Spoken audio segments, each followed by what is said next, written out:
Hello. What do you think of these glasses? My sister gave them to me. I think they're kind of like busy, which I'll try them again later for you, but I'll put these back on. These are better. You can see my face a little better. Hi. Welcome to Canada with Katy. I've got some stuff to talk about, my friends. Sitz will be here with me, so I cannot figure out how to take this blurry background off. So, whatever.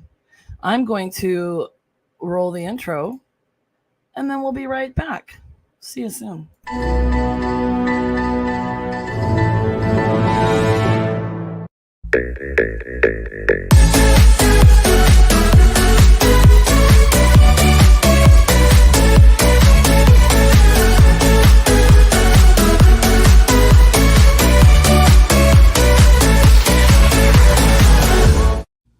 Boom! Let's do this. Okay, well, hello. I don't know if anybody's going to be joining me tonight, but I have got some things to talk about. I talked about it was 2 weeks ago, and I apologize for not being on here, but 2 weeks ago. And I talked about what was it? It was I'll have it right here. Hang on a sec. Slides. Lessons learned. So I was talking about the things that were happening. So I am building a guest house. That's what I talked about 2 weeks ago. So I'm having a truly because I've got some other stuff going on. I'm having a little bit of a celebration about something, but it's not all the way there yet. So this guest house was supposed to be done in April. And I kept going in there and like, it's just so bad. The quality of the work, the guy's not showing up. He's showing up late. He's doing really poor work. He's cutting corners. So I wanted in the plans, it calls for professionally bought trusses, and he built his own. Okay. And I don't want his trusses. It doesn't say that in the plans. I never okayed it. And every 2 weeks it was like, it'll be done in 30 to 45 days. And now I'm stressed about money and stuff, but I'm going to talk about mindset and stuff. I'm not going to worry about that anymore. And I was just done. And then this just happened to meet someone else that is using someone in our company to sell their home. And he had done some stuff there that he shouldn't have. So I filed a complaint with the ROC. And now the ROC comes out on September 11th. It's a really long time. But I also have the city guys coming out this week. And they will give me just do it on their own time. It's called a courtesy strap and brace. And this would be the next inspection. And he's not ready for it. And they're going to give me a courtesy one just to give me a rundown of what needs to be done with the actual city codes to give to the ROC. And the ROC stands for I think it's the Registrar of Contractors or something. So, do not disturb is supposed to be. I don't know why that always comes through.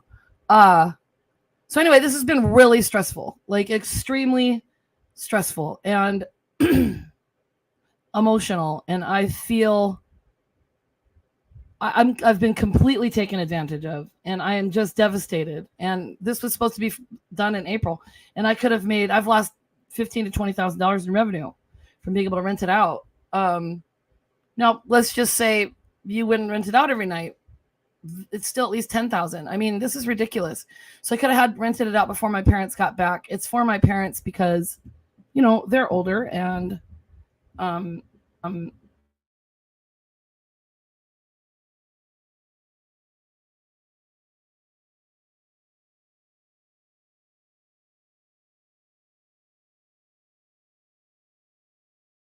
whoops.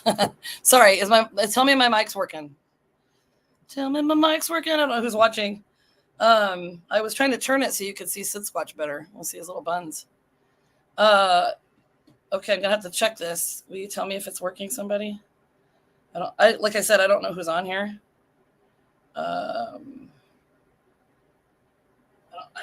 Okay, well, okay, yeah, so it's working. Sorry. I always have some kind of technical difficulties. Okay, Christine says, mic is back on. Thank you.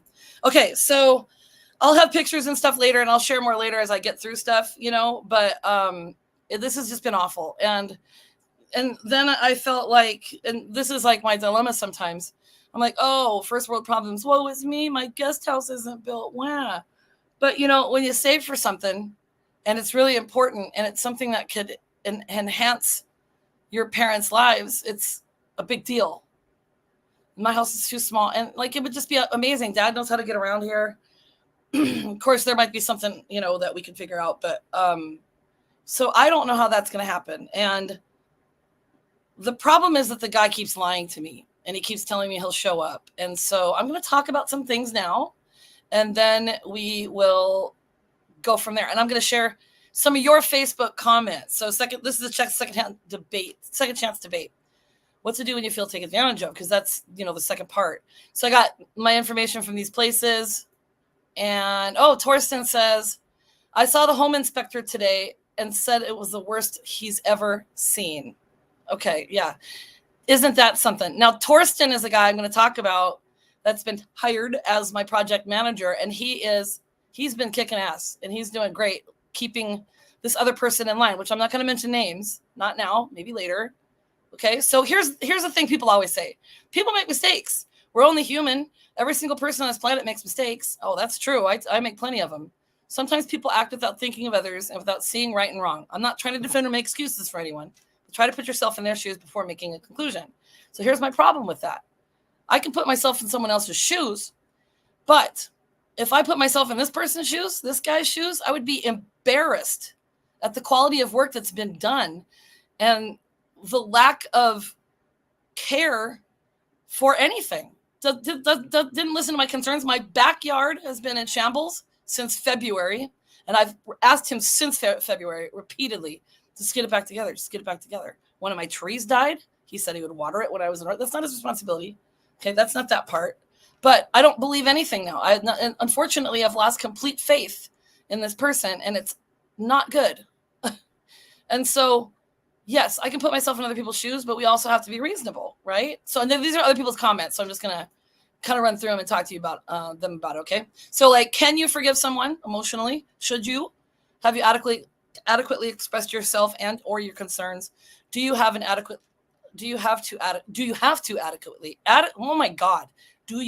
adequately express yourself? Who's the judge in this arena?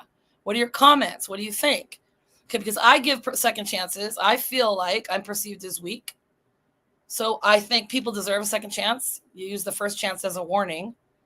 But when you give second chances, you relay the message that people get away with things at least once. So this is the big controversy, right? Like, okay, so Christine says, since February, no, he needs to go. This is business. Well, yeah, and I let that go way too long. So I had repeatedly asked him to do things, and I kept believing him, and I kept thinking, okay, it's going to be done. I don't think he hardly showed up here in the 17 days that I was, actually 18 days that I was in Norway, because I got sidetracked there. Or not, well, they did that, but I now have cameras everywhere. So, and he actually okay, so I'm getting a panel upgrade, and that's not him, thank God. He's supposed to subcontract electrical and plumbing, which needs to be done. And I have to get a panel upgrade because my house needs a 200 amp. It only has 100 amp, whatever. That's not him, thank God. So he dug the trench where the electrical is, and he nicked my drip system, which I didn't realize. And when I've had the city out here 4 times, by the way. So, and he complains, he says, well, you keep having people out there before it's completed. And I said, because it's done poorly and or incorrectly. So he nicked that. And so that was a few weeks I didn't even know. And I had Torsten knows, because I have him and Torsten on a 3-way text, because Torsten takes care of business. And I'm finally to the point where I'm just stating it as fact. So he kept saying he was going to fix the drip. That should have happened last week. Torsten says you can give it a second, but then you have to set boundaries when you give the second chance. Exactly. And the interesting thing about that is, as a teacher, I would always do that. It would be, all right, Torsten, this is your warning. Next time I have to talk to you, this is going to happen. Is that reasonable? And you're like, yeah. And then when you have to do that and you say, okay, now you have to move over here or whatever, you say, we talked about this and you agreed on it or agreed to it. Right. So I'm not getting deadlines. I'm not getting any of this stuff. So he just said, I'll be there. This was on Friday. And he said, I'll be there this afternoon. So then I texted him on Saturday and said, you said you were going to be here yesterday afternoon and you're still not here. And he says, my truck broke down, blah, blah, blah. It's always an excuse. It's always something. One of his guys' trucks broke down. It's something.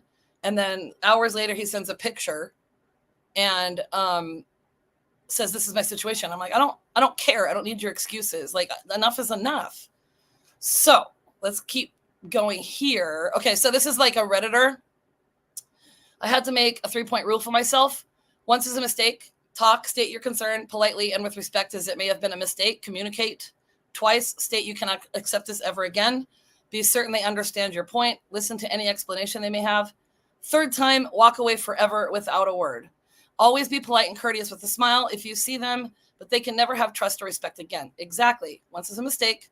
Twice is disrespectful. 3 strikes and you're out. Good luck.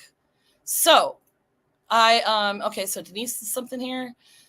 With my airmen, I say, okay, I must not have been clear. So here's the clarity. Then it's their problem. And I really like that. And so in a good way, I've learned my lesson. Like I should have, like, okay, so that's my dichotomy. As a teacher, the kids didn't get away with anything.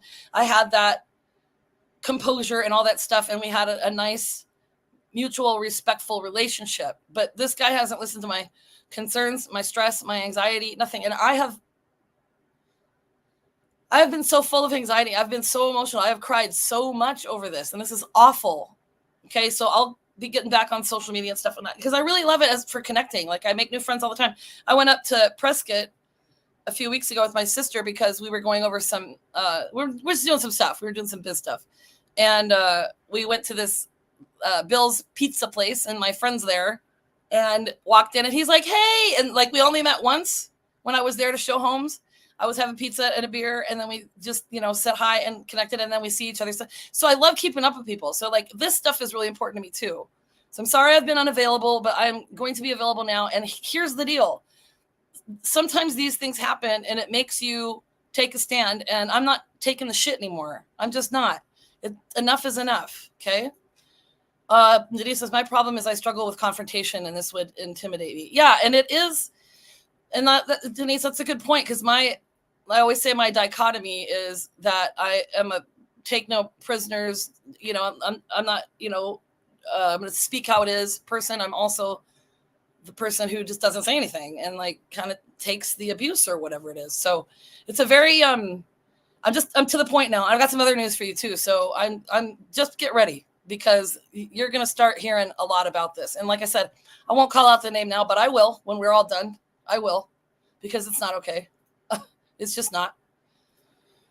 So this is my idea to go to Facebook for comments. So I'm going to show you guys your comments because I put this post up last week and I asked you if you didn't want me to share it, then I wouldn't. Okay. But here I am. Here's my question. So there's much on my mind. Should you give people second chances? That kind of thing. Okay. So then the comments are, Mark Perez says, and I'll just kind of swing through them so you can see them. All comments. Okay. He's like, it's hard without knowing the total context. Well, I gave some of it. And he's like, but unless, it's nice to give second chances unless it makes you feel bad kind of thing. He's like, take it from someone who's been too helpful. Christine just said her whole thing, second chances are last chances. It depends on what happened, but usually it's not okay. Not for cheaters, thieves, or liars. That's, and then you guys can go back to my thing if you want to read all of these. But then Christopher Stinnett is awesome. He says, I believe wholeheartedly that people deserve a second chance, in some cases even 3. However, but all 3 things are absolute, and in some cases they do not deserve a second chance. And he said, in your case, just because I know a little about it, when so many things are wrong, then ignored, while continuing to do wrong, says only 2 things. Either you don't know what you're doing and you shouldn't be there anyway, or you do know what you're doing and you don't care and you continue on. And that's my problem. So Bill says the whole fool me once, shame on you, fool me twice, shame on me. Tamara says if you've communicated clearly and they've stated understanding, then once is sufficient. So Chad says, do I need to fly to Phoenix to evict someone for you? Well, we got a story behind that too. Chad's one of my besties, so it's pretty awesome. Second chances should be given, but once taken advantage of, blah, blah, blah. So basically you can get the idea here. And then, depends on the situation. Pam says, when does giving second chances turn into enabling? And then Heather says, I don't have energy at my age for foolishness, so fool me once and done. And then Kathy says, I think of these as business. You can give them second chances, but clearly define what happens. So you get the idea, okay? So everybody is pretty much on the same page with that kind of thing. I don't know if I have any more comments. And then you get to a point where enough is enough. So then I'm going to read something about a girl who said, why I don't believe in giving people second chances. And I believe this is one of the medium ones. So it wasn't an epiphany that made me stop giving people more chances. Than they deserved. It was a prolonged period of falling and getting up from a tunnel of forced relationships. It was a test of my patience and my goodwill. Giving people second chances meant I regained my trust in them. And that's the big issue. Okay? And she puts that in bold again. In reality, I never got back to the confidence to trust them again. I forgave them because that's what I've seen people do. Mumble, say it's okay, and move on. So what do you think about that? So the conclusion is the ability to give each other second chances is one of humanity's superpowers, for sure. But it must be used wisely. Do it only when you feel that you and the other party are willing to put the work to make it work again. Okay, so I've got some, what to do when someone's taking advantage of you. So I'm mad at myself because I let this go on for so damn long. But I'm learning a lot. So I'm learning a lot with the city. Okay. Already at Torsten's advice, it was an amazing idea because I really want to tout these guys. They've come out on their own time 4 times. They don't have to do that. I have their personal cell numbers. They like me. They like my dad. So there's something to be said about being a good person. And they're like I said, they're coming out sometime this week. I don't know when this guy's going to show up. And there was even a text this week where Torsten said, "What's the plan with the turf?" And he said, "Getting a guy out there to redo the plumbing." So first of all, on top of all the other things that were wrong, he put the plumbing cleanouts inside the house. Inside the house. This is unbelievable. Then the drain to the shower, where you know where it's going, is in the middle of the doorway. And this thing is like, what he's done since February could have been done in 3 weeks. So I think I don't have another comment. Okay. So here are some ideas. Okay. If you feel like you're being taken advantage of, think about these things. Okay. When someone takes advantage of you, it's important to prioritize your needs and address the issue. And it's really important sooner rather than later. Communicate, explain how their actions make you feel, and discuss your expectations for a more balanced relationship. If they're unaware, offer constructive feedback. So it's not like you said this, la, la, la. It's just being, okay, so Torsten said, it's the new way of showering is in the doorways. Exactly. And here's the deal. I don't care if this guy sees this. I'm not calling his name out yet. Maybe I will, maybe I won't, but I won't do it until we're through everything. Evaluate, trust your instincts, and evaluate the relationship. Seek guidance. Consider finding a mentor or coach to help you set healthy boundaries and stop the pattern. Torsten, this guy right here, is that guy for me. Now he's another guy that I met, luckily, and we're friends. And he did my roof here. He's a roofer. He's helped me with some of my sellers, replacing roofs, or my buyers. And by chance, it was a phone call. And I remember I called him and I was like, oh, but what happens if it's more? And we just had a really great conversation. I recommend him to everybody. He's like the only one I recommend. And he does a phenomenal job. And he also cares about people. So it's a really nice, if you want to do better, be better, right? So like, if you want help, offer help to someone else. So Torsten, you've been amazing. And I thank you so much for that. So you guys, if you need a roof done, please let me know. I'll get a hold of him. Build self-esteem, recognize your value, and practice self-compassion. And this is really, really important because I have had so much anxiety over and over and over. And part of it was because things weren't being done and I was stressed and I'm like, when it's going to be done? But then I had this delusions of grandeur where I was like, well, it's going to be done. I'm going to be happy. 30 days, 45 days. No, it's not. Torsten says, lead with a servant heart. Yeah, exactly. Exactly. Learn to have good boundaries. And that is it for that. Learn to have good boundaries. So the bottom line is, it's tough. It's tough. But you know what's worse? The suffering that you're having by not confronting them and telling them how you feel. Communication is supposed to be what it is. Man, I mess up all the time. So I do believe in second chances because I have messed up. And I've done some really big mess ups. But when I do, I own up to it and I beg for forgiveness and I do things and we talk about it and we work it out. And if your true friends are your two or your true colleagues, let's say, even if it's you're my contractor, I'm the homeowner person, you can work it out. The shocking thing to me is that this person seems to, so allegedly, have no regard for quality of work or for truthful communication. No regard for showing up on time. No regard for doing things correctly. It's just, blech. Did you get that? It's blech. Oh, I forgot to put this up there. So, hey, should you give second chances? So my final thoughts are, yeah, I think you should give second chances, but I'm going to just take a conglomerate of what everybody said at that second chance or at the beginning. So like, it's like a parent. You can't, like a kid, you don't ever discuss, or a teacher, you don't ever discuss with the kid something that they're doing that you don't like. So they do it and you go, that's it. You're going to bed without dessert, or you don't get your phone until the weekend. And it's like, whoa, that was just 0 to 60. Like, we haven't even discussed this. What are your expectations? So in conclusion, clearly set expectations from the beginning. So I'm new to this. Yes, I'm a realtor. I probably should have known better. Should have known how to read things better, but I don't have it. And so now I'm asking for it. So then when Torsten asked him, what are your plans for the turf? He said, well, I'm getting a plumber out this week and then I'll attack the yard. And I was like, I need definite dates and times. I need the names, numbers, company numbers, contact information of everybody. And I will verify those appointments. And sometime this week is not an appointment time. Is not an acceptable time. So I have news to tell you, and I'm almost done. So this is what I've been doing for the last 2 weeks. I've been holed up.